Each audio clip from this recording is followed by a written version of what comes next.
Pengawal Brigade Artileri kedua dari kelompok pasukan selatan menghancurkan D-30 dan pusat kendali UAV Baba-Yaga Angkatan Bersenjata Ukraina di arah Seversky.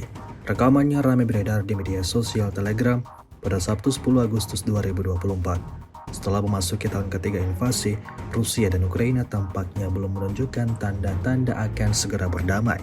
Rusia justru semakin menjadi-jadi dalam menghancurkan pasukan lawannya seperti yang terlihat dalam rekaman.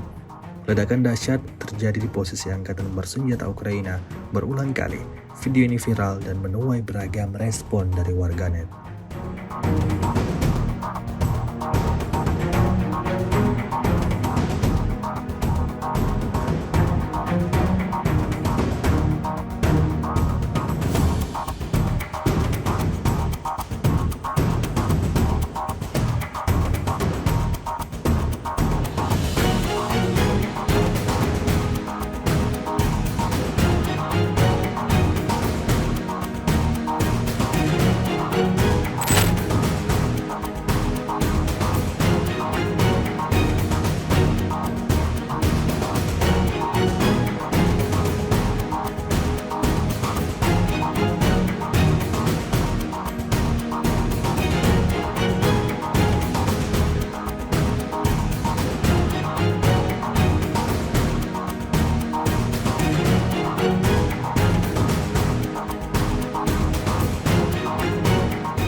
Download Tribun X sekarang, menghadirkan lokal menjadi Indonesia.